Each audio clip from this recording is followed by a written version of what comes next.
Y minuto 35 na legislature in Guam is back from recess. Good afternoon, my colleagues.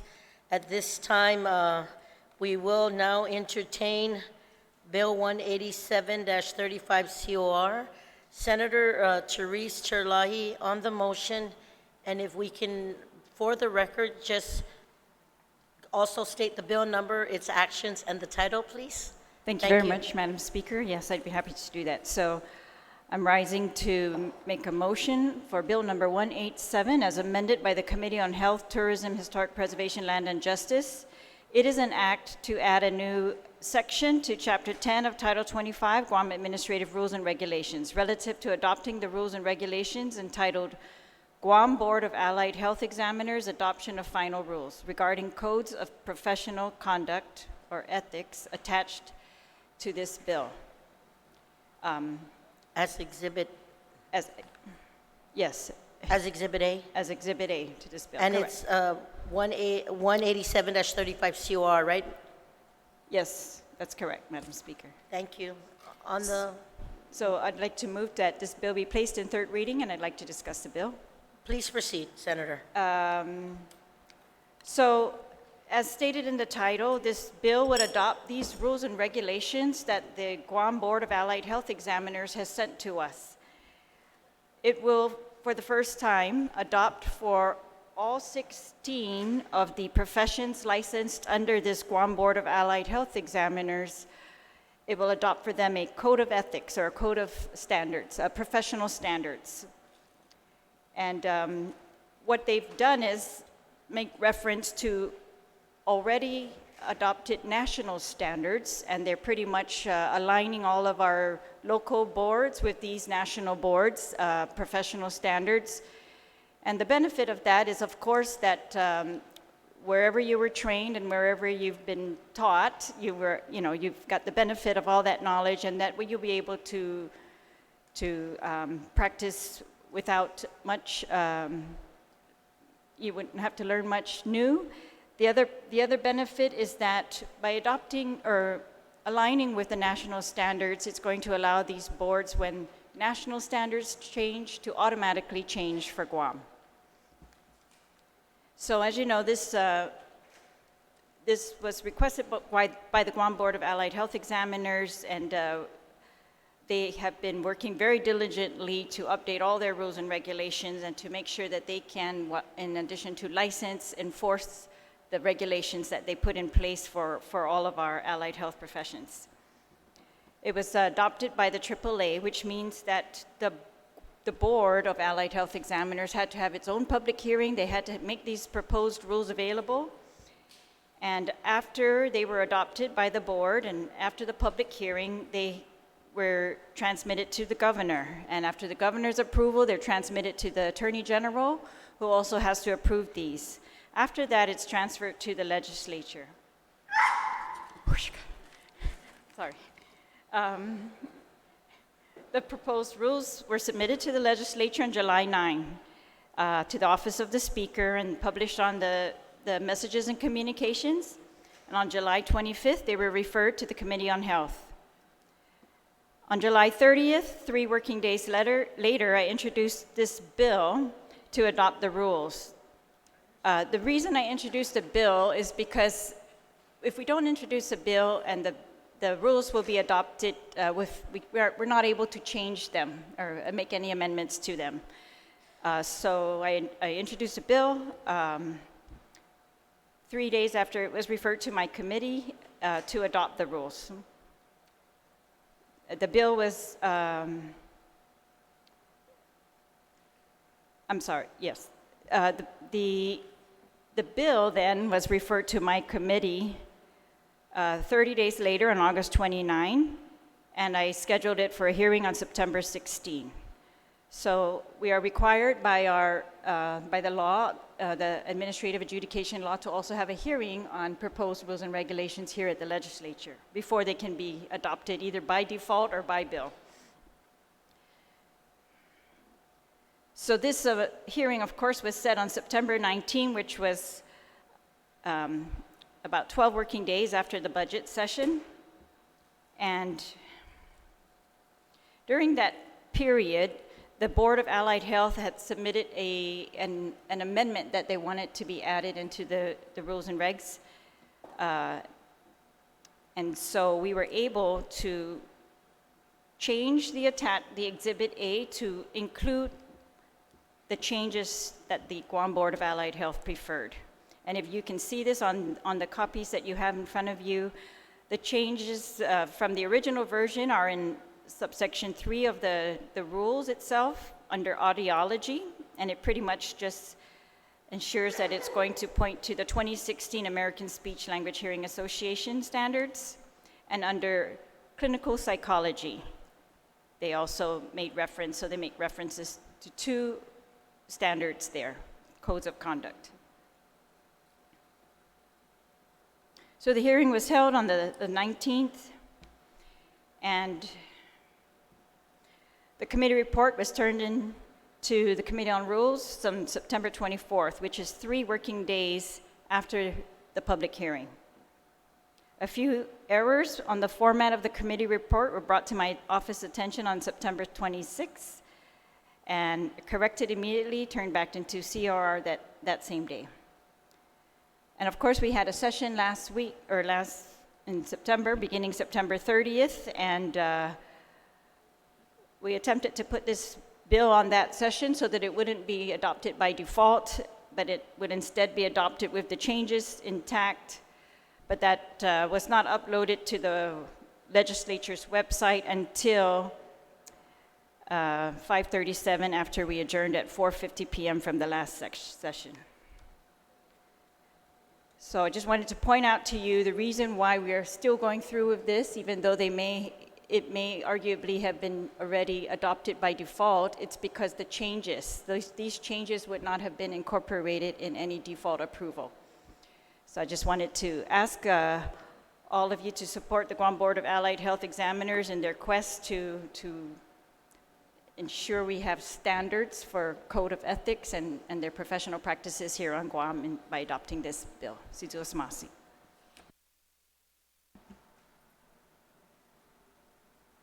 You're welcome, Senator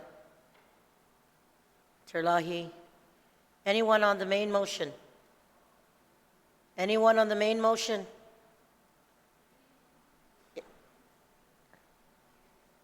If not, Senator Therese, to move to the 3rd reading voting file or to close on that motion? On the motion, Senator, please. I'll make the motion again to move it to 3rd reading, Madam Speaker. Yes. Voting file. Voting file. 3rd reading. Thank you. 3rd reading voting file. On that motion, are there any objections? No objections. Hearing none. Motion carries.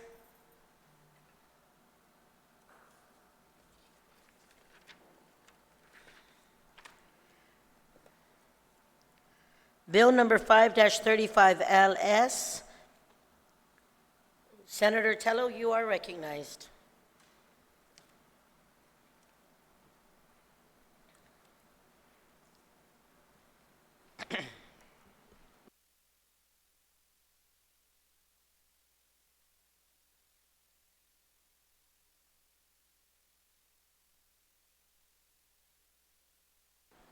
Thank you, Madam Speaker, and thank you to my colleagues. Good afternoon to everyone. I move to place Bill 5 as amended by the Committee on General Government Operations, Appropriation, Housing on the 3rd reading file and allow to provide an overview and to present to this body. Senator Tello, please proceed.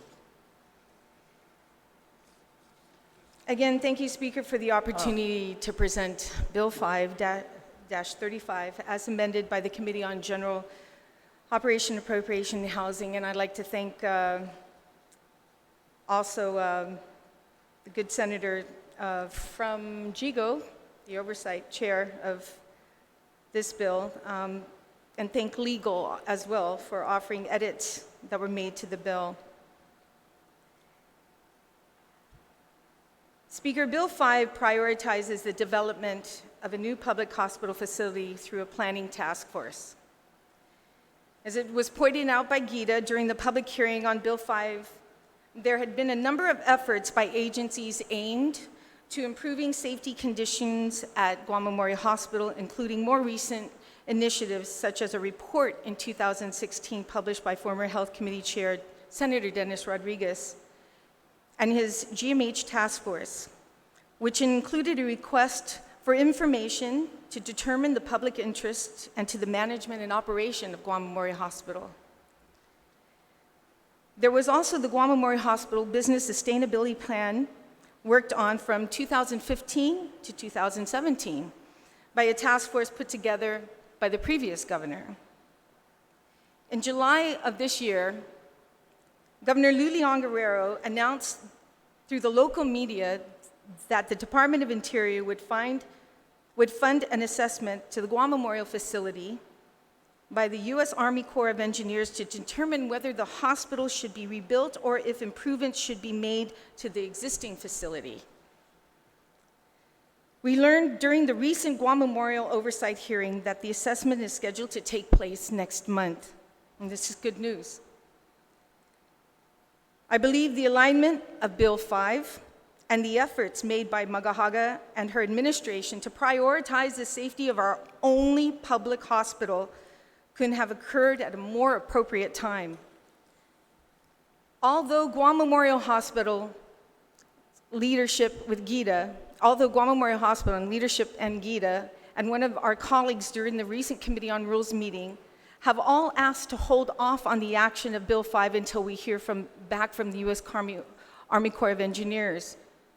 And I believe, Speaker, that discussion and planning efforts really must start now. I understand the good senator's concerns about it, but I'd like to reiterate something that happened during the public hearing that made a lot of sense. And this came from Mr. Chris Felix, who not only was a part of the task force with former Senator Dennis Rodriguez's task force, but as well as sat on committee on, I think it was Governor Calvo task force as well on information, or at least brought to that to provide information for that task force, if I'm mistaken. But I know the good senator from Barragata here could probably speak on that, on their efforts. But during the public hearing, and it was asked to him about holding off on the until the Army Corps of Engineers comes through, he said, and I quote, "Why should we wait until the report is done before we decide to form a task force or what to do? The report is going to tell you whether it's structurally sound or not. The task force can move in many directions at the same time, and you can be running in parallel with the report. There is electrical, plumbing, and existing structure. At the time, the task force can be looking at alternative sites, rough cost working with private partnerships and arrangements, and seeing what it is out there, and those can be done running in parallel with the report. To wait for the report is done just delays another 6 months to a year," unquote. Speaker, I ask my colleagues for their support on Bill 5 and to ensure that the proposed hospital planning task force will be the last of its kind by taking what we can do from previous groups and reports, recommendations, and turning this information into a responsible action plan going forward. Together with information we'll be coming up with the U.S. Army Corps of Engineers, the new hospital planning task force will help lead to replace the current Guam Memorial Hospital facility, which, at least through information submitted to the 30th Guam Legislature, needs $57 million for numerous improvements. Projects include $6 million power upgrade, $5 million structural roof repair, waterproofing projects, and an electrical health record system priced right below $22 million. And I believe that price went up a bit. So in closing, Madam Speaker, aside from the time, energy, and commitment of the task force members and the administrative support that we have that will be provided by GITA, the proposed planning task force doesn't require funding. And if some point efforts require financial support, task force members can then reach out to the governor and senators. However, I'd wish to thank GITA officials for meeting with me back in January 2019 and for their commitment to include the feasibility study required in Bill 5 as an area that may be funded and supported by the next comprehensive economic development strategy. And Madam Speaker, this is what's different about this task force. It actually has a mechanism of funding in the event the members feel there should be some type of assessment being done, hiring somebody with expertise in the hospital, in building a hospital. There's actually funding. And this started since January of this year. When I went to visit the good director at GITA, she made sure it was in that study, and it is in that study. And I'd like to thank them again for that.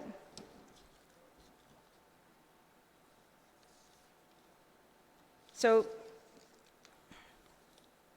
that being said, Madam Speaker,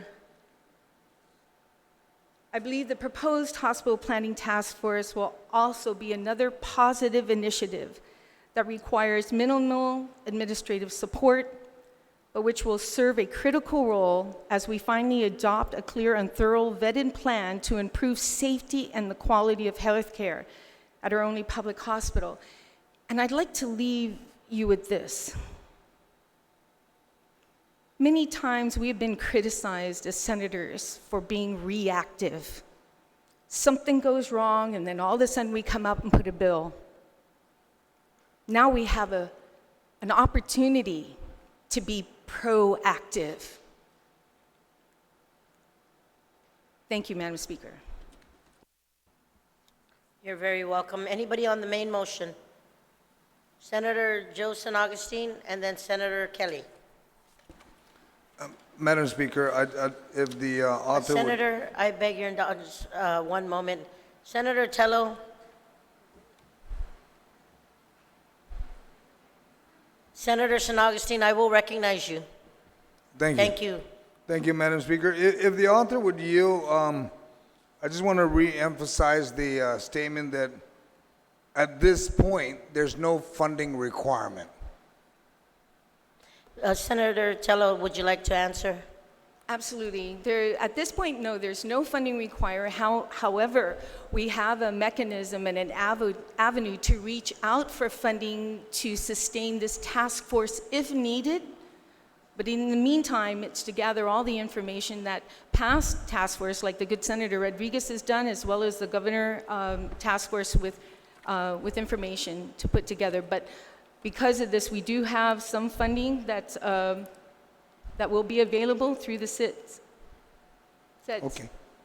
All right. Thank you. Senator San Augustine? That was it. Anything? Okay. Now, Senator Kelly, you are recognized. Sainama'asi, Madam Speaker. So in reading through the committee report, there were some questions that came to mind, and so I'd like to have a point of inquiry if the author will yield. Please state your question. Thank you, Senator Taitano. Sainama'asi. So the question is, there were some agencies that came and testified and said that they wanted to see the Army Corps of Engineers report first, which the author had mentioned. And I do think that there are useful things that the task force can be doing. So what I'm trying to assess right now is to understand if there are useful things they can be doing prior to that report. We want to make sure that the other side of proactive is actually perhaps not utilizing people's time to the best of their ability. So I want to make sure there's a happy medium in there somewhere. So if the author could just outline the type of work that the task force could or would do as far as she understands. I know that she's been reading through and talking to people, so she should have a good understanding of this. But the type of work that the task force could be accomplishing that would support the eventual findings of the Army Corps of Engineers and at least not run too much counter to it. So if she could provide some of that information. Thank you, Senator Kelly. Senator Tadegui, would you like to yield? Absolutely, and I thank the good senator for that question. It totally makes sense. However, on page 5 of the bill, you'll find out the responsibilities of the commission. And you'll find there's all the way to letter E, some of the tasks that they'll be required to do. And that requires a lot of data and information. Madam Speaker, I have here a booklet of the Guam Business Sustainability Plan that was done, as well as Senator Dennis Rodriguez's task force in the 33rd Guam Legislature. That one alone is 220 pages. The sustainability report alone is almost 100 pages, or it's going to almost about 70 pages. This is a lot of information and data that the task force all needs to read, prepare themselves to understand. Nothing is being, repeated. So it's a lot of information that they need to gather. And so far, I've actually been part of 2 task forces.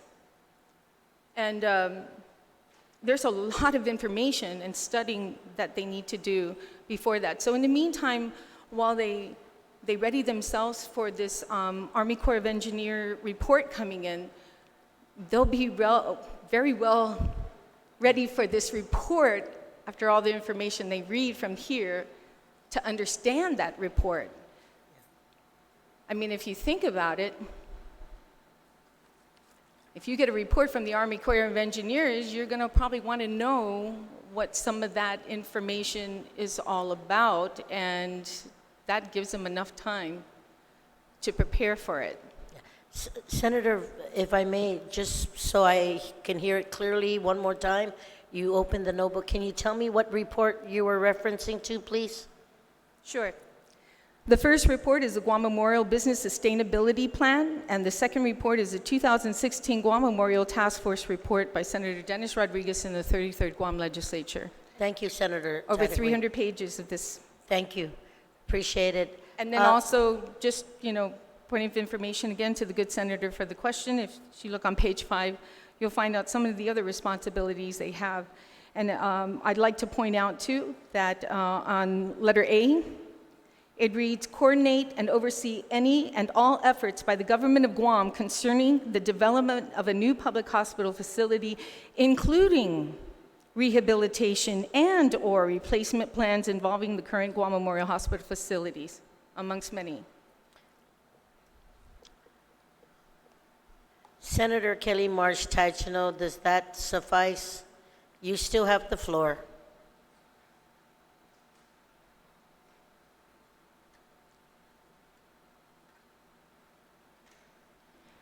Saino Maasi, Madam Speaker, and to the author for providing some of that information.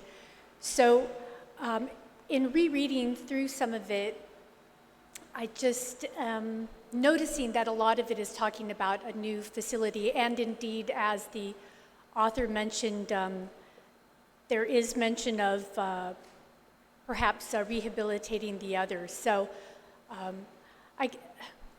I guess I will have to continue reading through it and thinking about it to understand if there's enough for them to do over those months. Although I do think it was a good point that if you're dealing with a former 300-page study and another 200-page report, that could give them work to do. But if that's the estimated time in a previous answer they provided of 6 months to a year, the information she provided will help me weigh that out of whether that's 6 months to a year's worth of work. Thank you. Thank you, Senator Kelly. Senator Will Castro, Minority Leader, I recognize you. Thank you, Madam Speaker. I rise in support of Bill 5. What appeals to me about the Senator's proposal is not necessarily the proposal to construct a new facility. As a matter of fact, to the previous speaker, what attracts me to the proposal is the ability to come back and build upon the work of previous bodies. One was referenced under our former colleague, Senator Rodriguez. I remember also under Governor Calvo, there was the Hospital Management Advisory Team. And again, to the previous speaker's point, aside from assessing the structural integrity of the hospital, which in my humble opinion is the scope of what the Army Corps of Engineers is supposed to do, this task force gives us the opportunity to build upon the recommendations that have less to do with the structure, but a lot to do with perhaps the equipment and the facilities that are supposed to house the equipment. Things like a cardiac facility, the modernization of the existing hospital. I know that there was discussion about the improvement of the technology infrastructure, which goes well beyond the four walls of the hospital. It looks at things like the telephony devices. It also talks about the solar energy project. And in addition to that, Madam Speaker, there was discussion of a cardiac center. And it's my hope, should this bill pass, that we're able to go back and revisit some of those recommendations that are designed to, and I made notes from the previous discussion, reduce costs, even avoid some costs or contain some costs. I think in previous recommendations from one or both bodies, led by Governor Calvo's team and Senator Rodriguez, there were also some internal revenue enhancement strategies, Madam Speaker, as well as some external revenue enhancement strategies should we be in a good position to modernize the existing facility. Madam Speaker, I also rise in support of Bill 5 because of the fact that it gives us an opportunity as members of the Guam Legislature to participate on equal footing with our colleagues in the executive branch in a bipartisan fashion. I'm also appreciative of the two amendments that will be circulated and discussed that includes a member of the minority as well as the oversight chair. And so with that said, Madam Speaker, I'd like to restate my support for Bill 5 and I commend the prime author and thank you very much for the opportunity to speak briefly on the subject. Do I understand it, Senator Castro, that you have two amendments? Negative, ma'am. Sorry, I spoke prematurely. There are two amendments that have been circulated. They are not mine, but I was speaking to the prospect that if those amendments were passed, that it will strengthen the bill. Thank you. Thank you. Thank you, Senator Castro. Anyone else on the main motion? Anyone else on the main motion?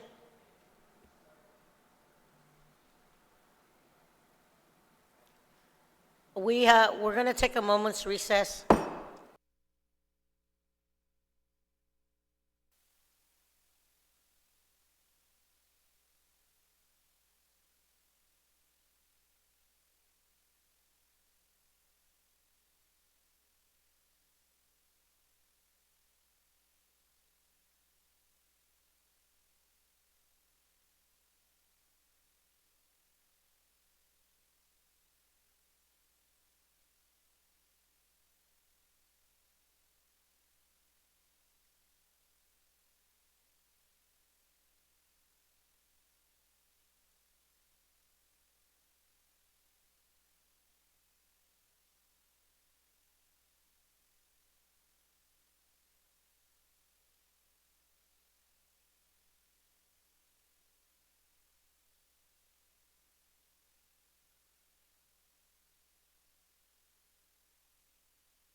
the legislature Guahan is back from recess. Senator Therese Terlai, you are recognized. Thank you, Madam Speaker.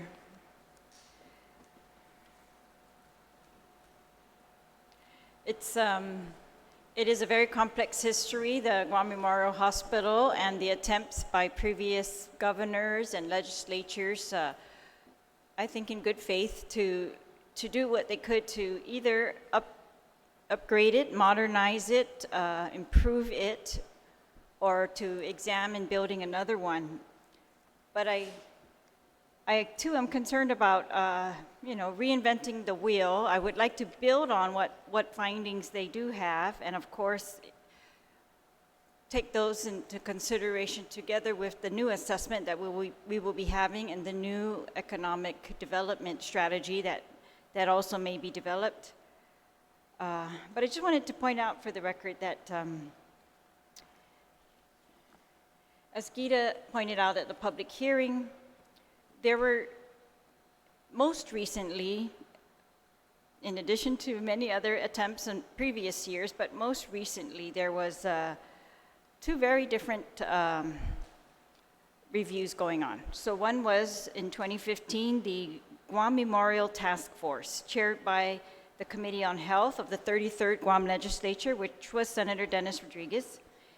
And he made a task force of public and private community members. And they were supposed to find options for the physical and financial sustainability of GMH. And they issued a final report. And in their final report, and I remember Senator Rodriguez kind of briefing us new senators when we first came in on the 34th on the findings of this task force. And it was something that we really haven't discussed today, and that is one of the biggest components of what this task force put together was a finding that we really needed to come up with a system of care perspective when it comes to the sustainability of a hospital. I think the idea, and I'm paraphrasing here, so forgive me if it's a little bit off, but my understanding of it at least was that we could build a hospital, we could invest all this money into it, but unless we came up with a sustainability plan, which was a system of care, kind of changing our system of care for patients all across the island, that we were not going to be able to sustain this hospital, just as we are not able to sustain the hospital right now, where we operate in the red every year because of non-paying patients.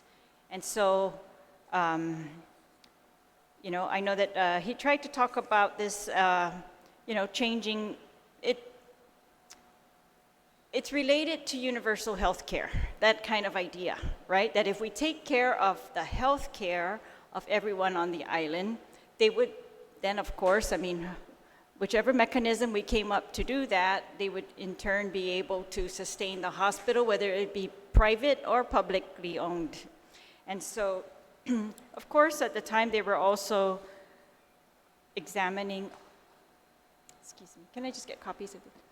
They were also examining the possibility of a public-private partnership. And they spent money. They went out on an RFI to get information. They did receive feedback from 3 companies. So we have all of the feedback from those 3 companies, and they said it was feasible to do a public-private partnership. They never went forward with an RFP. So that's where that RFP kind of ended there. But interestingly, the governor at the same time had his own governor's task force, and they were supposed to develop a plan to sustain GMH. And so in my last term in the legislature, that's what we heard a lot about. That's when they told us this sustainability plan involved modernizing the hospital and making it income producing, adding on certain categories of services that would really bring income into the hospital, and that is how they were going to sustain the hospital. And there were very different approaches. Maybe, these could be combined in certain ways, but I remember at the time that the ideas that they came up with in order to fund the modernization or the improvement of these income-producing facets of the hospital, I think, none of them passed in the legislature. That's what happened. And I think one of them was, an increase or dedicating a percentage of the increase in the business privilege tax or the GRT towards that purpose or towards borrowing for that purpose. So that was so I think these are I've not heard that this part is being pursued as of yet, although some of the services that they were going to provide were not just income producing, but they were critically necessary on Guam. And this is, I think, where the discussion really needs to be had. It's what is critically necessary given what we already have on Guam, what we really want to focus on to bring in versus, will it bring in money or will we have to subsidize that altogether? And so I do believe that these discussions are necessary. They're necessary whether we decide regardless of what we decide to do with the building. I don't think that the task force necessarily is demanded or required to review all these things, but perhaps those will also be able to occur.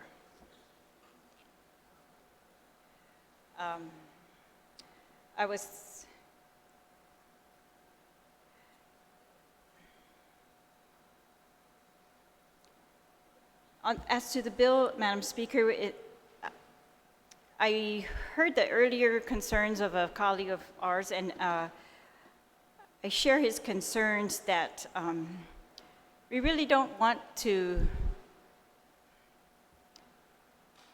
We really want to get a consensus before we start spending any more money, and except, of course, on the assessment right now of the structure.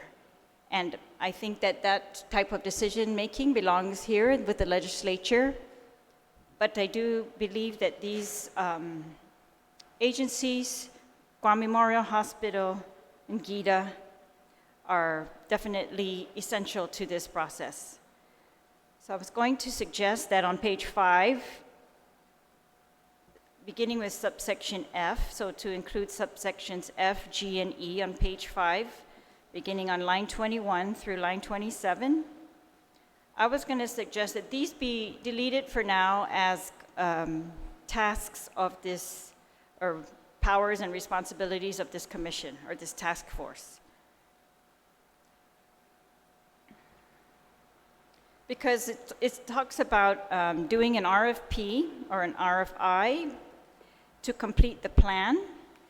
And if you look at the next section of the bill, if you turn the page to page 6, section 77908 talks about a master plan of a new public hospital facility. So I think at this point that's a little bit premature, and we can definitely empower the task force or any other entity to do this after the assessment. But this part, I believe, should wait until after the assessment, just to ensure that there's no pre-concluded path that this task force can take.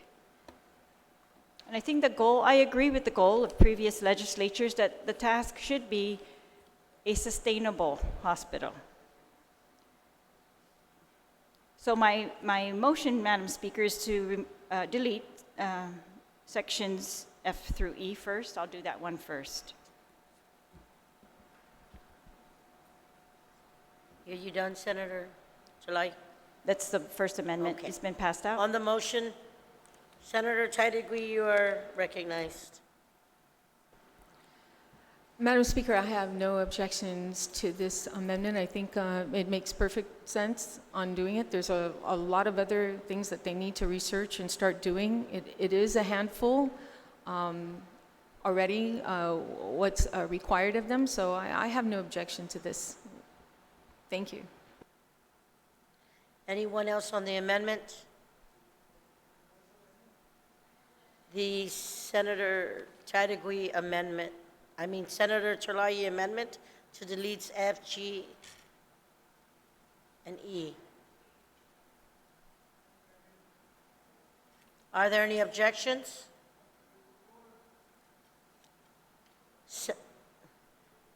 Senator San Augustine, you are recognized on the amendment. Madam Speaker, if the author of the amendment can walk us through, because I heard a lot of what she stated, and it was great. It's almost like sending it back to committee. But I just wanted to hear what we're going to be changing here, because if the task force is not even needed today until after all the assessment is done, then so be it. But if we can just go down exactly what we're, For why F, and- G, and E, right? We're on that amendment, it's to Yes. delete it. And if you read the FG, talks Any- about a lot of things that the task force is supposed to do. Thank you. That's why I need to understand, because if it's not going to do what it's intended to do, then we don't need to discuss this any further, and we can go on to other bills. Thank you. Si Diyos Masi. Senator Therese, you are recognized. Thank you, like Madam to Speaker, and thank you for the question. Yes, it would simply be, primarily if you focus on F, it makes reference to completing the plan. And the plan is dictated by the next section of the bill on the next page, 77908. It's a master plan of a new hospital. And I'm saying this part here, I think is, we know we don't have enough details to proceed with that part of this plan. And I think we really need to hear, first of all, from the task force, just in regards to A through E. And so my proposal is to take out the sections of the bill that require a master plan and that imply that we might be spending funds towards a master plan that may never be used if we don't have consensus first. And so that's my goal, Madam Speaker, is to get consensus first, especially by the legislature, before they spend any money on that. And I think we're going to be faced with choices of, whether we, given the assessments, whether we're going to proceed to modernize, upgrade, improve, or we're going to build new, and if we are, how are we going to fund that? Those are all legislative decisions that need to be made so that they are going to be able to proceed to develop a plan that matches that expectation of the legislature, Madam Speaker. So that would be I hope that answers the question. So it's tied to the other amendment because it's the money spending portion of this task force, and I'm proposing to remove it. Thank you. Thank you, Senator. Senator San Augustine, does that suffice? You still have the floor, sir, on the amendment.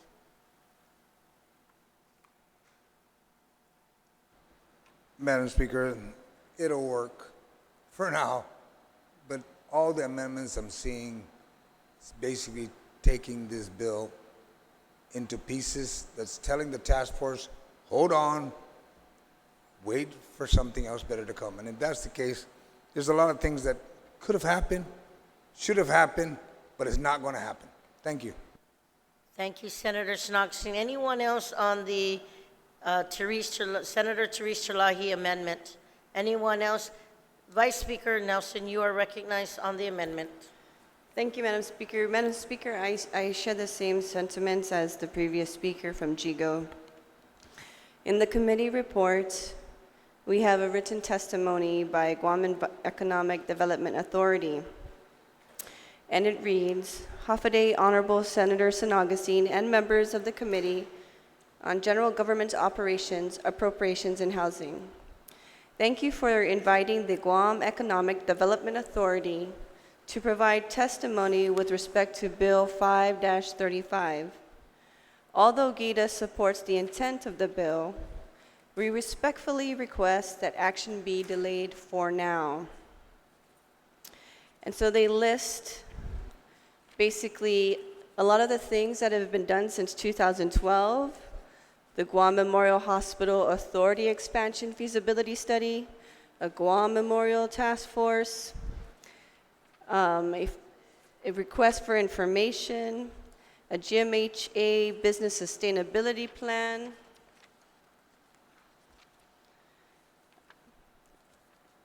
and then it further reads on the second page, with healthcare improvement being a priority of this administration, Governor Lourdes Lu Leon Guerrero and Lieutenant Governor Joshua Tenoro have recently secured a grant from the Department of Interior to fund an assessment of the GMHA building to be done by the U.S. Army Corps of Engineers.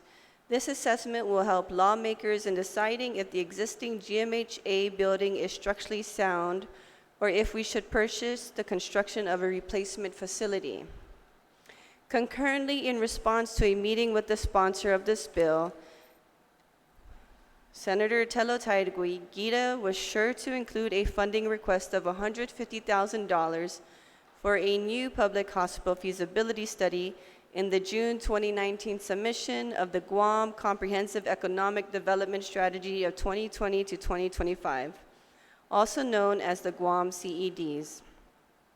The report accepted by the U.S. Department of Commerce Economic Development Administration, USEDA, will allow us to seek grants to fund a consultant that will work with the administration and Imena 35 na Legislature in Guam in identifying the means necessary for either the renovation of the existing building or for the acquisition, construction, and provision of a new hospital facility, again depending on the outcome of the assessment by the U.S. Army Corps of Engineers.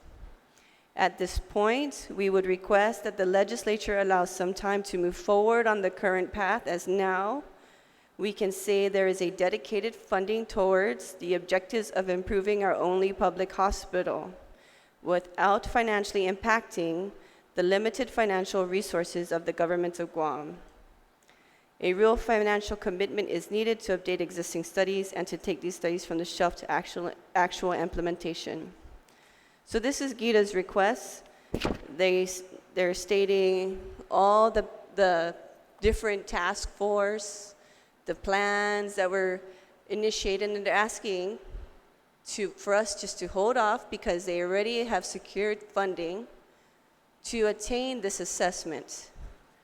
Then we move on to, in the committee report, Guam Memorial Hospital Authority.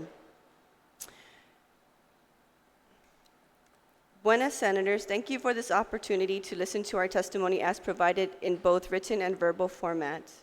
Inasmuch as we agree with and support the fundamental intent and purpose of this legislative bill to establish a planning commission that will guide the development of a new public hospital facility, we, as the GMHA's Executive Management Council, do not think this planning commission is appropriate, necessary, or practical at this time, given the recent approval from the Department of Interior for the Army Corps of Engineers to conduct a full-scale and thorough assessment of the hospital's structural integrity and sustainability. Additionally, we all know that there are many boards and commissions that have been legislatively established. However, many of them become inactive, ineffective, and non-operational, primarily due to the lack of quorum or that some of these boards and commissions have become redundant and unnecessary.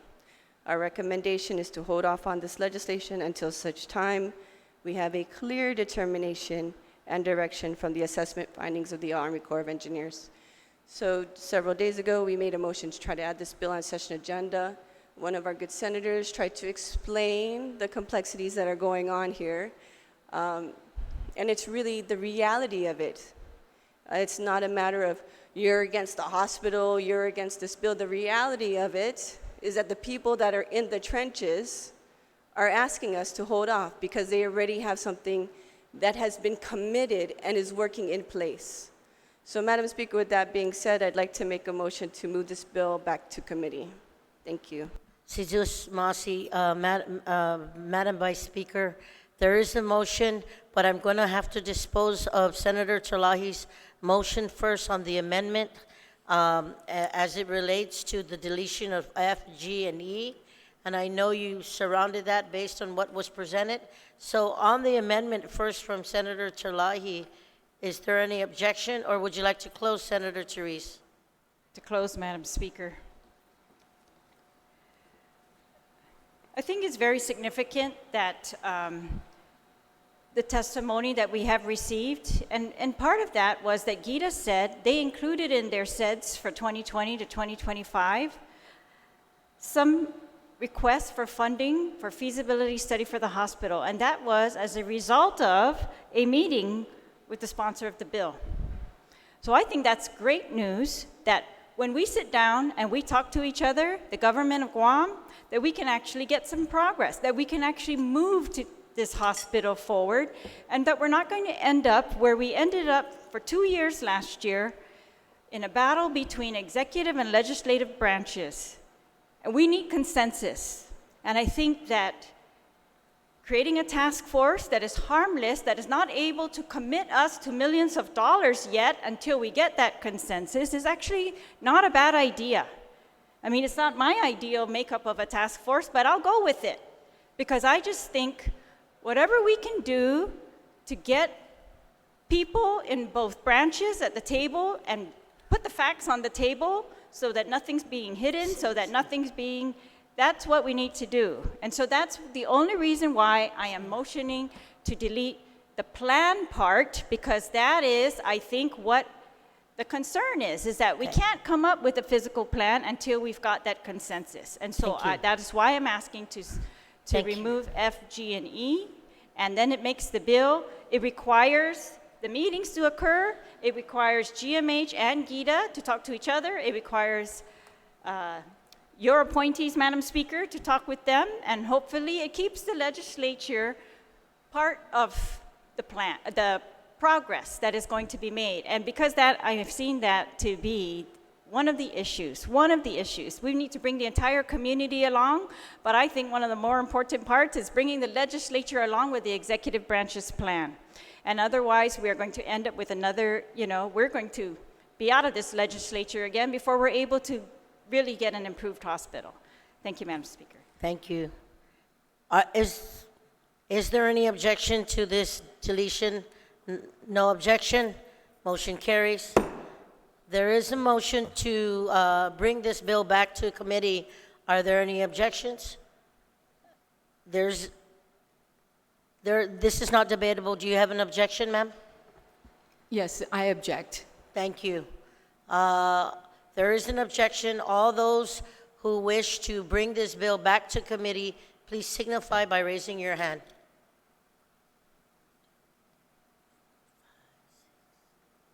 Motion carries.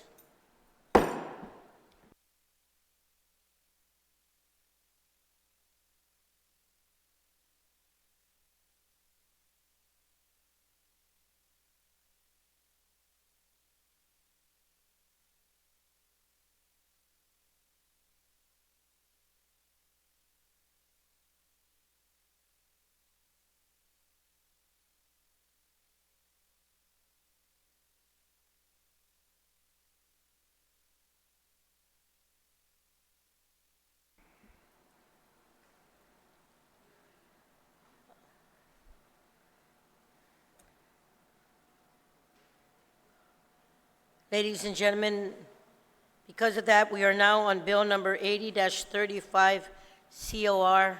Senator Amanda, you are recognized. Situas Masi, Madam Speaker, I move to place bill number 80-35 COR into the third reading file for discussion. And thank you. If I may, Legislative Secretary, for recording purposes, can you read the bill number, the actions, and the title of the bill? If Sure, it is bill number 80-35 COR as amended by the committee, an act to amend section 8311 of Article 3, Chapter 8, Title 12, Guam Code annotated relative to raising the renewable portfolio standards of the Guam Power Authority. on that motion, please proceed.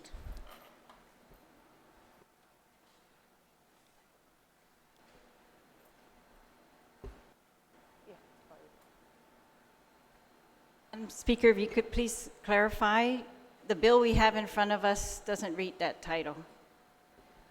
My apologies, Madam Speaker. I'm trying to pull up the full title. An act, An act to amend Section 8311 of Article 3, Chapter 8, Title 12, Guam Code Annotated, relative to raising the renewable portfolio standards of the Guam Power Authority, and to add a new Article 6 of Chapter 8, Title 12, Guam Code Annotated, relative to the creation of the Community Solar Host Program. This was as amended by the Committee on Economic Development, Agriculture, Maritime Transportation, Power and Energy Utilities, and Emergency Response. On that motion, please proceed. Is there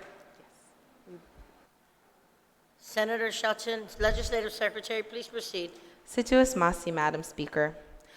Over the past couple of months, millions of young people from around the world have taken to the streets, highlighting the climate crisis and demanding meaningful action from their governments to address this pressing issue. Anxious for their future, youth everywhere have come together from what is arguably the biggest climate mobilization in history. While these events might seem far from our shores, the threats to everyone, including us on Guam, and especially our sisters and brothers throughout Micronesia, are very real. Here at home, two 13-year-old girls, Terang and Simone, students at Harvest Christian Academy and St. John's School, took it upon themselves to host their very own school strike for climate, the very first official school strike held in Micronesia at the ITC intersection on October 18th, where they were posted for hours. They held signs that read, "Go green for our future," "Climate action now," and "Gov Guam, are you listening?" Bill 80-35 answers their question and reassures them that yes, we are listening. Progress starts with long-term vision. Gov Guam first set a renewable energy goal in 2008 when Senators Ben Pangilinan, Jim Espaldon, and BJ Cruz had the vision to create this renewable energy goal and passed Public Law 29-62 to set a goal of 25% renewable energy by 2035. At the time, GPA had no renewable energy in its portfolio. Currently, 6% of GPA's energy portfolio comes from renewable energy. Bill 80-35 takes the precedent set by Public Law 29-62 and takes it a step further by requiring 50% renewable energy by 2035 and 100% renewable energy by 2045.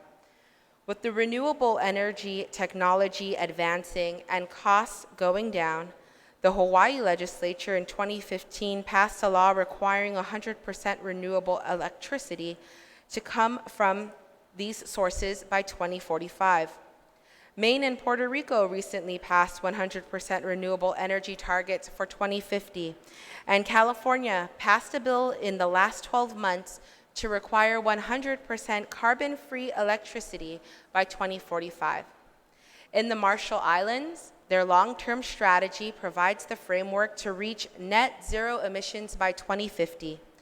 This is supported by local companies and other government entities working together to achieve this goal.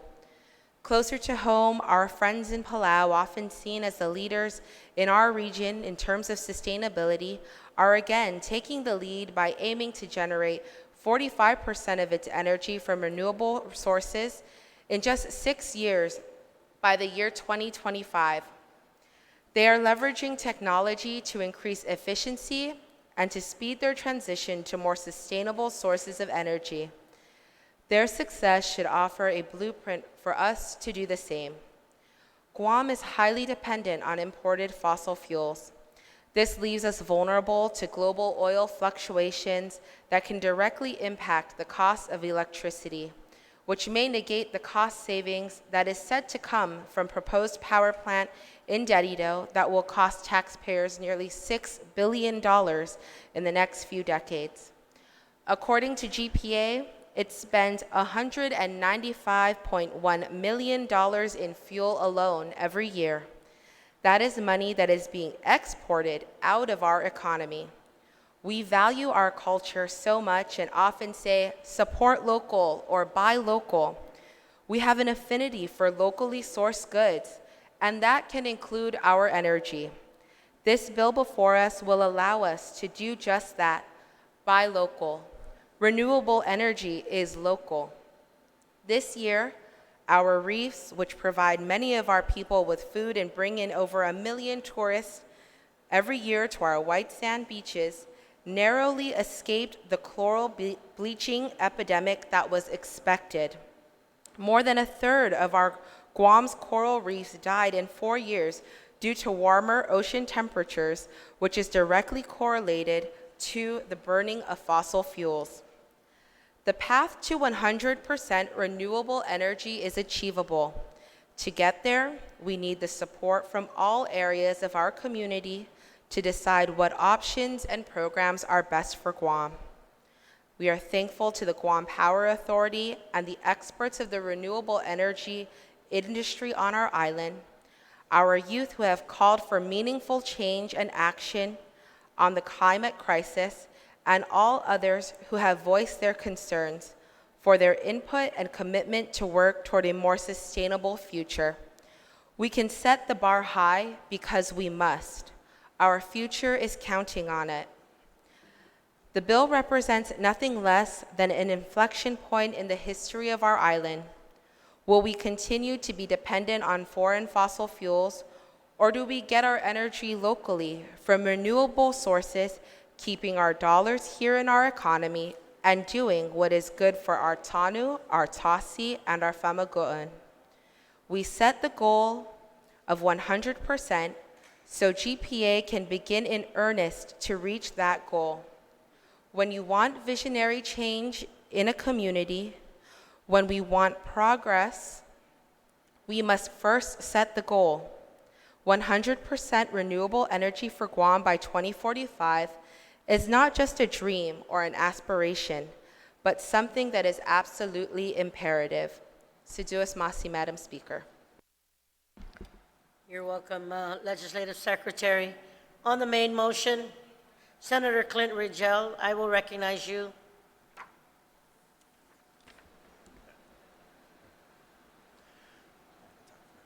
Thank you, Madam Speaker.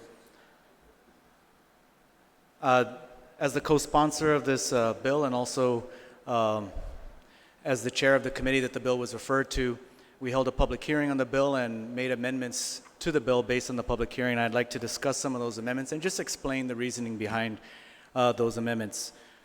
So in the public hearing, we received a lot of testimony, both from GPA, the CCU, members of the public, and members of the renewable industry on Guam.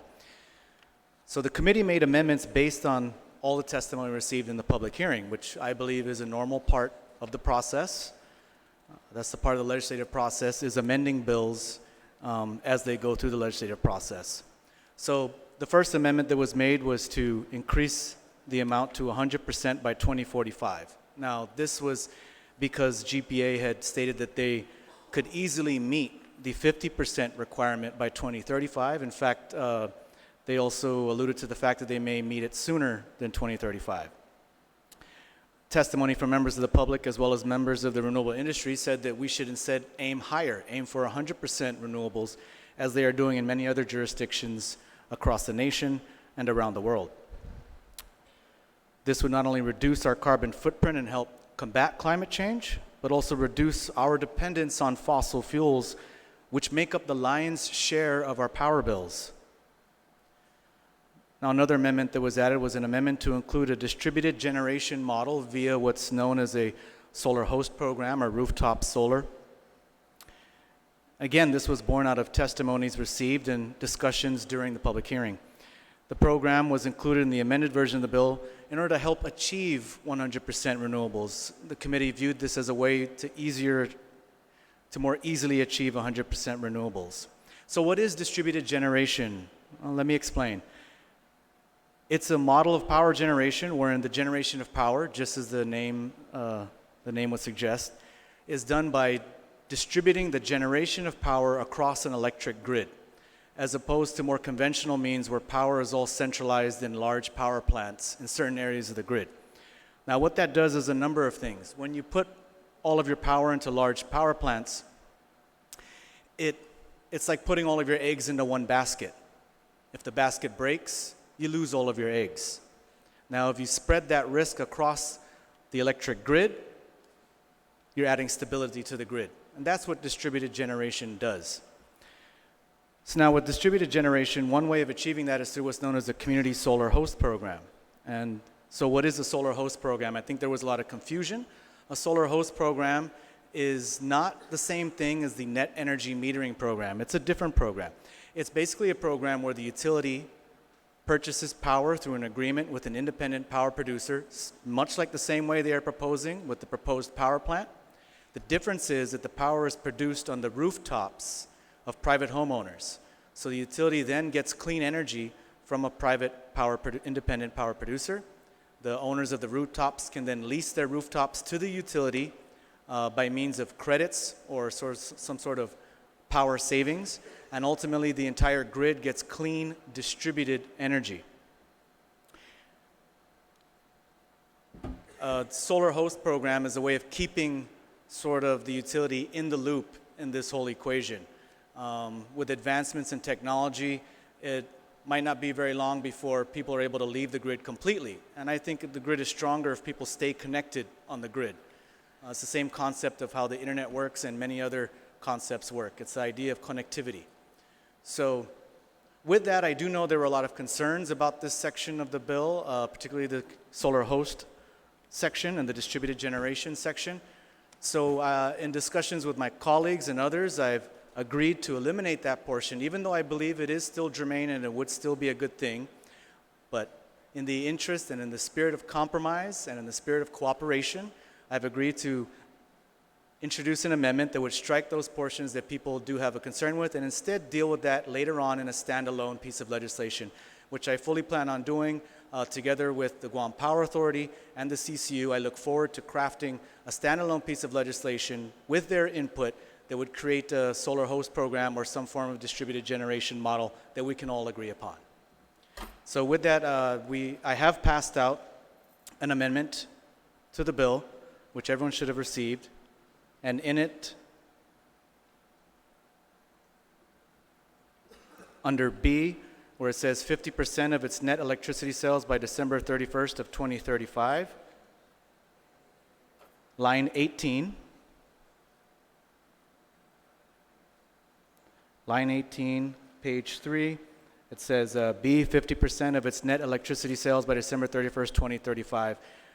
The amendment will strike out the following, of which 20% shall be generated from energy produced by participants of a community solar host program, by customer generators operating under the current net metering system, or by producers of a similar distributed generation program in which GPA purchases solar power produced and enters into lease agreements for rooftops from private owners. That whole part is, will be striked out in this amendment. And then on C, where it says 100% of its net electricity sales by December 31st of 2045, it will strike out the following, of which 40% shall be generated from energy produced by participants of a community solar host program or customer generators operating under the current net metering system.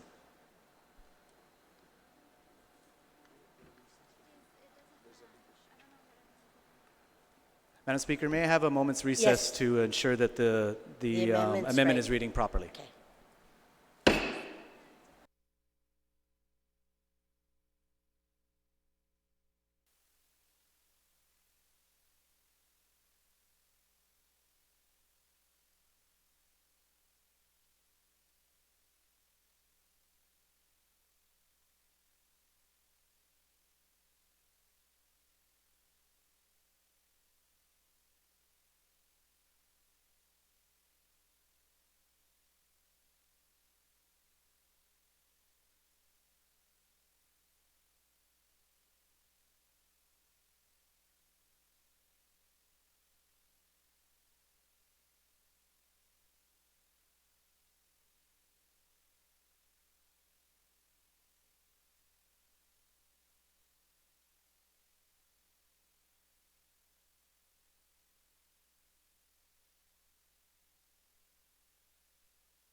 Emina 35 na legislature in Guam is back from recess.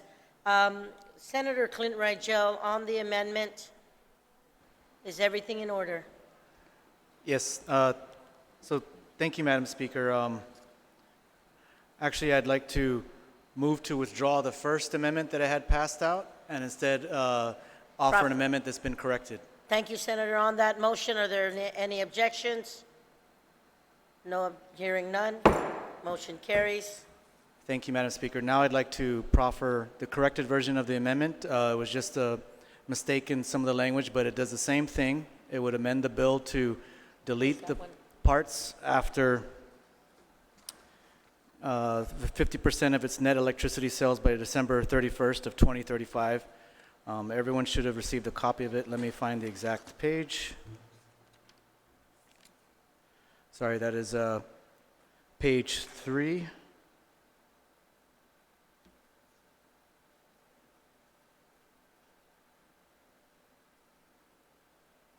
Page 3, line 18, B, which says 50% of its net electricity sales by December 31st, 2035, and then it strikes out, of which 20% shall be generated from energy produced by distributed generation by participants of a community solar host program, by customer generators operating under the net energy metering program, or by producers of a similar distributed generation program. So that will be striked out. And then C, line 23, where it reads 100% of its net electricity sales by December 31st, 2045. The amendment will strike out the following, of which 40% shall be generated from energy produced by distributed generation by participants of a community solar host program, by customer generators operating under the current net energy metering program, or by producers of a similar distributed generation program. And after this amendment, Madam Speaker, I do have one more amendment to proffer. Thank you, Senator Rigel. Are there anyone wishing to speak on this amendment? If not, are there any objections? Hearing no objections, motion carries. Senator Rigel, you still have the floor. Thank you, Madam Speaker. The second amendment I have has been passed out as well. And what this amendment does is it would delete the entire Section 3 from the bill. And so Section 3 is a section that adds a new Article 6. It's the section that adds the community solar host program. So the entire section in this amendment, I am moving to delete this entire section. Senator Rigel. Senator Therese Terloy, you are recognized on this amendment. Thank you, Madam Speaker. I rise in support of this amendment, and I want to thank the sponsor for making this amendment, because although it sounds like a good program, I think the community deserves to have a public hearing on this, so I'm glad that it will be done in its own measure. So, Thank you, Senator Therese. Anyone else on this amendment? Senator Sabina, you are recognized. Thank you, Madam Speaker. I would also like to thank the author of this amendment for proffering this amendment. I do support it. However, there's a point of inquiry. There's a section that's missed, Section 8602. I'm wondering if that was a mistake. Restate, Senator, one more time, please. I didn't hear you clearly.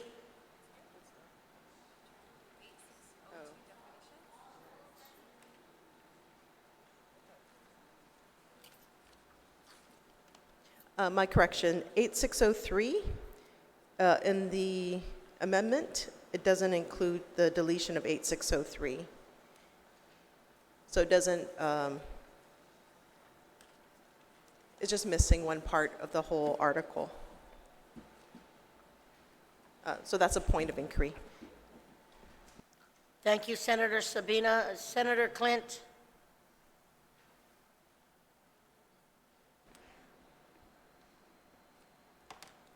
Thank you, Madam Speaker. Then I'd like to ask for a recess to correct this amendment. I think it was just a mistake on the amendment that it...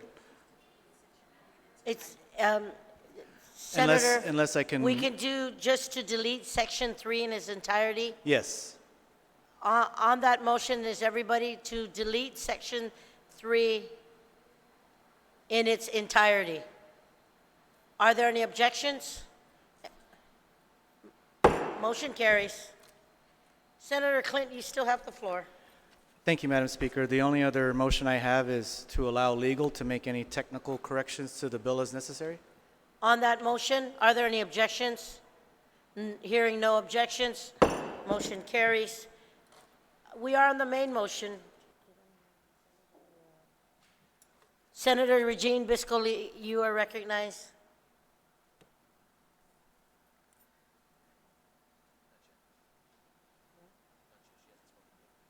Sudasmasi, Madam Speaker. Madam Speaker, I rise in support of this measure. I also want to take the time to thank the bill's author and the co-sponsor. I think it's important, the work that we had just done, to review and to really listen to members of our community who have come before us and asked that we reconsider certain parts of the bill. So I'm glad that the previous amendments move forward without objection. In terms of the bill itself, Madam Speaker, I think that the experts have concurred with many of the warnings from the Pacific. Those of us whose homes dot the blue continent are among the first being affected by warming oceans and rising sea levels. That is a fact. I support Bill 80 because Guam must do much more to help stem the tide of this global issue. Our neighbors have it much worse, Madam Speaker. They are facing the existential crisis of what happens when your ancestral homeland is underwater. Accelerating our commitment to generate energy through renewable and sustainable resources is a meaningful way that we can show all who hail from the Pacific that we on this island will take responsibility as global stewards seriously. We need look no further than the 50th State of the Union, Hawaii. And thanks to efforts led by State Representative Chris Lee, no relation, they became the first state to commit to 100% renewable energy production by 2045. This was a plan that was crafted by Hawaii for Hawaii. And I'm thankful to have had the chance to discuss this with Rep. Lee, to discuss his blueprint toward a renewable energy future. And so we were able to, in my meeting with him, we were able to discuss why this measure was so important, how proud he was that he was able to get it passed, but also because it allowed them to create a plan for the future, a plan in terms of their funding sources, a plan for a path forward. Palau and other islands have made similar promises to their people and the worldwide community. This legislation, Madam Speaker, also makes economic sense. Increasing isolation from the unpredictable and at times volatile crude oil market will mean more stable power bills for our families. We've all lived through one example or another: the Iran-Contra crisis, local load shedding, oil tankers on fire while Guam recovers from a super typhoon. History will repeat itself if we do not act accordingly. And while, yes, the technology to harness and store renewable energy has a price tag, the benefit of investing in freely occurring solar power cannot be underscored. I also am looking forward to what a previous speaker had mentioned with the many technological advances and the things that we're looking forward to that are just not even being thought of yet in terms of battery storage and wave energy. There's so many, the sky's the limit for this. And so I certainly want to thank Senator Shelton and Senator Rigel for their hard work getting this measure before us today. I'm also really grateful to the stakeholders from both the public and private sectors who helped shape this bill into a workable, viable way forward. Madam Speaker, the author of this bill had mentioned that many of our youth have stood up in support of measures like this. And it's important to remember, Senator had mentioned Turang, and we also know representatives from the Guam Youth Congress, people in our community like Kyle DeHilig, many youth members of our community that are coming forward and providing much needed testimony, not just to this body, but also to the PUC. We've heard them provide testimony before other members and other agencies and other parts of our government. And it's really important that our young people step up and come forward, because this is the future that they will inherit, and for them and for their children and their children's children. When you're just 13 degrees north of the equator, Madam Speaker, why wouldn't we use the privilege of a near consistent sunlight all year long to be better global citizens and to provide more affordable energy for all of our families? Madam Speaker, again, I rise in support for this measure, and I ask my colleagues to do the same for our future generations. Sidus Masi. Buen provecho, Senator Lee.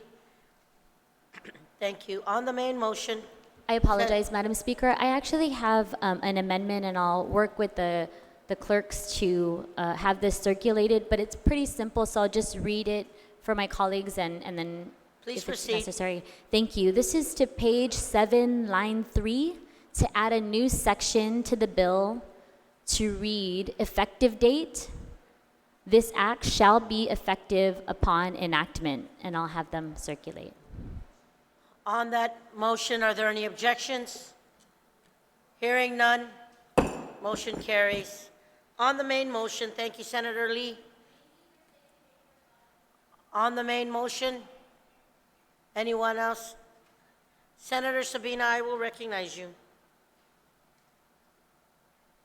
Thank you, Madam Speaker. I rise in support of this bill. I think it's excellent that we are aiming for 100% renewable energy on Guam, where we receive an abundance of solar power.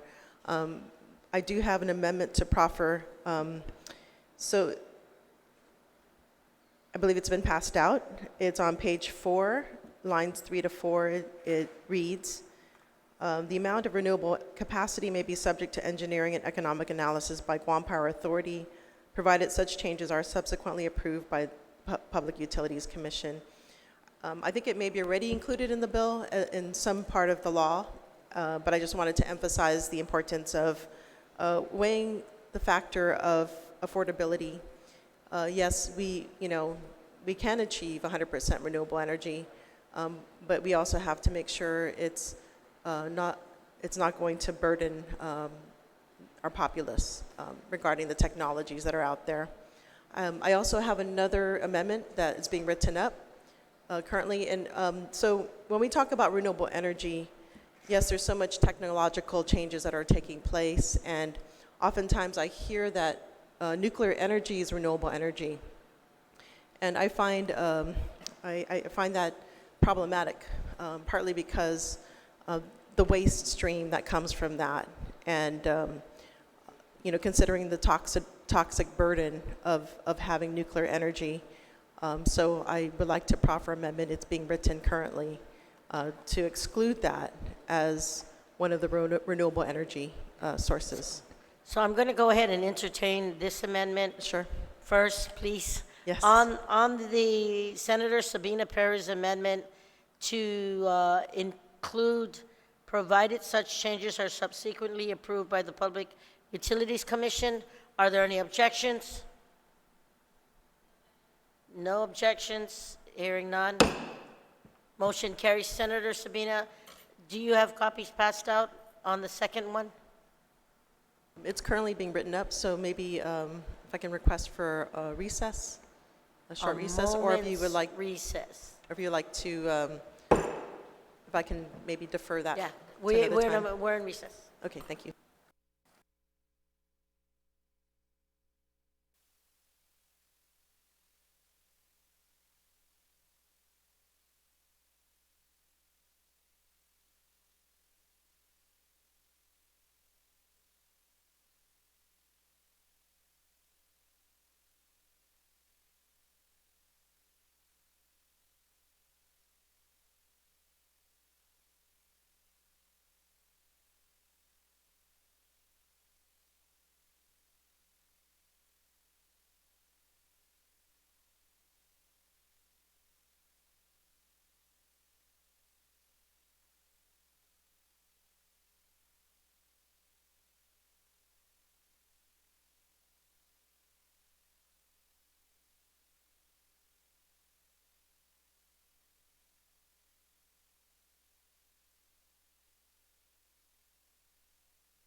Y mina 35 na legislatura in Guam is back from recess. Senator Paris, I understand you have your amendment passed out. I believe so, Madam Speaker. Yes, And so, if you can just read it, please. sure. I know So- you spoke about it earlier. Right, so the amendment states, for the purpose of this article, nuclear power shall not qualify as a renewable energy source. So that is on page 4, lines 5 to 6. Yes, that's correct. And the purpose being is that, I often hear that nuclear power is seen as a renewable source, and I think that is not appropriate for Guam for many reasons. A big reason is the contamination, and, with high cancer rates on Guam, I think, it's important to make this known or to state this in law. Thank you, Senator Paris. On the Senator Paris amendment, Senator Tello, you are recognized.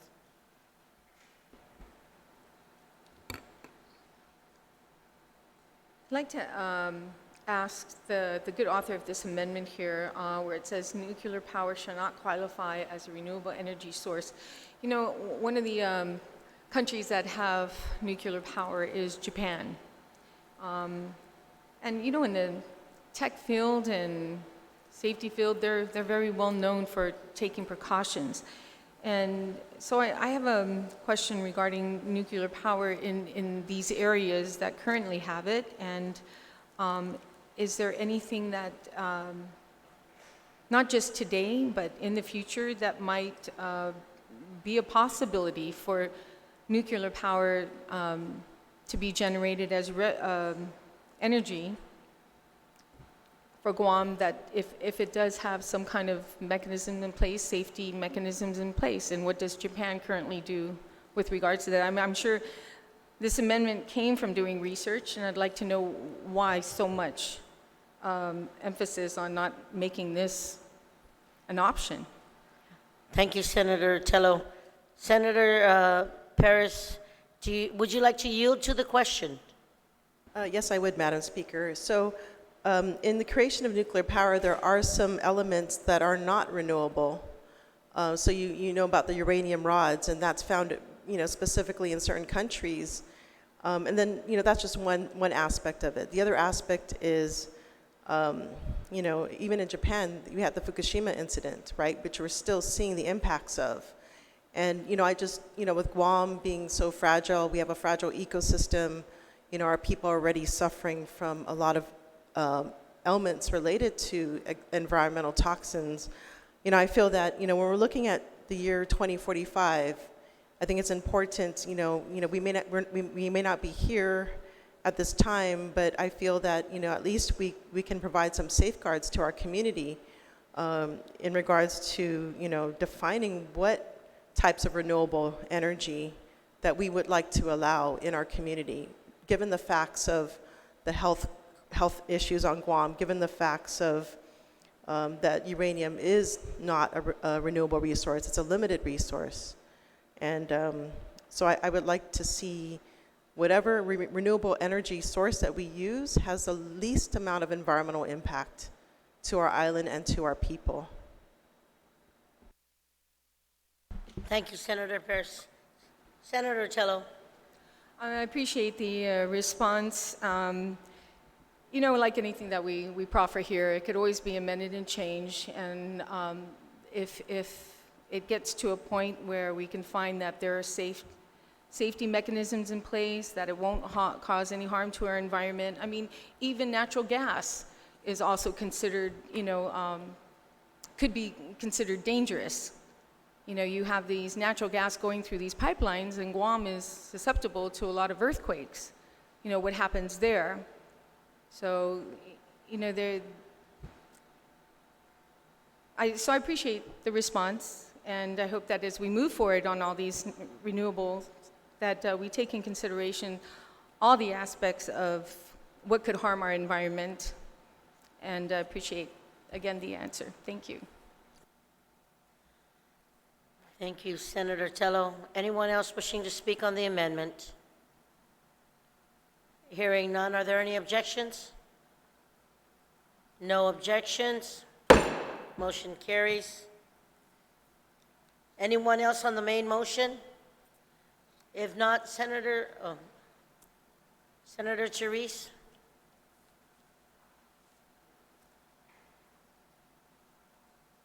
Thank you, Madam Speaker. I rise in support of the bill as amended, and I just want to say I think it's been very clear as a policy for the people of Guam that's been set in place already that we are looking for renewable energy, have been for years. It's been also stated, I think even in the last term, the oversight chair looked into this, but it's always been a matter of technology and, for example, with solar, how much could be saved, the battery. And it's actually very impressive that we've seen that the changes have been made even while we've been in here. For just 3 years now, the changes have really been significant. And so I think it's good that we set our targets higher and that GPA has already, in fact, they showed us their portfolio and how much of it was going to be renewable, and they said that they would be renewable 25% by 2022, which is way ahead of their 2035 deadline.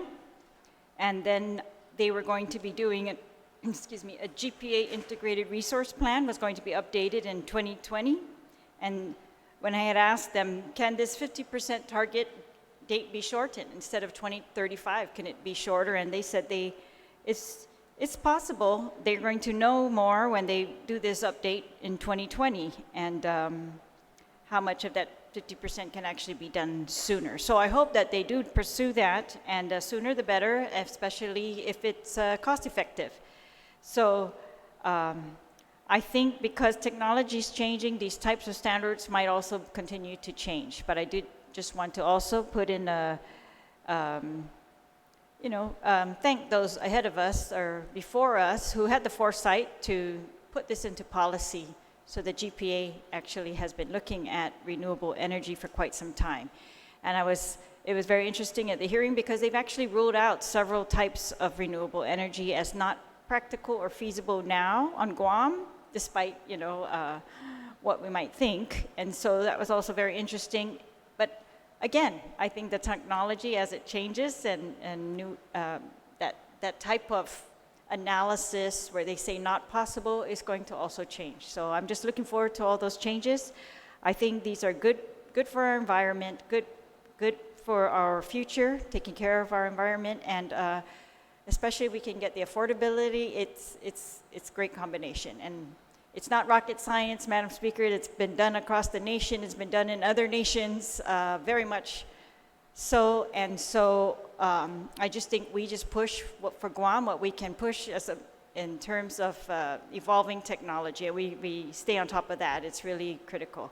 So I want to thank the sponsors of this bill and the GPA for their work to increase these levels as well.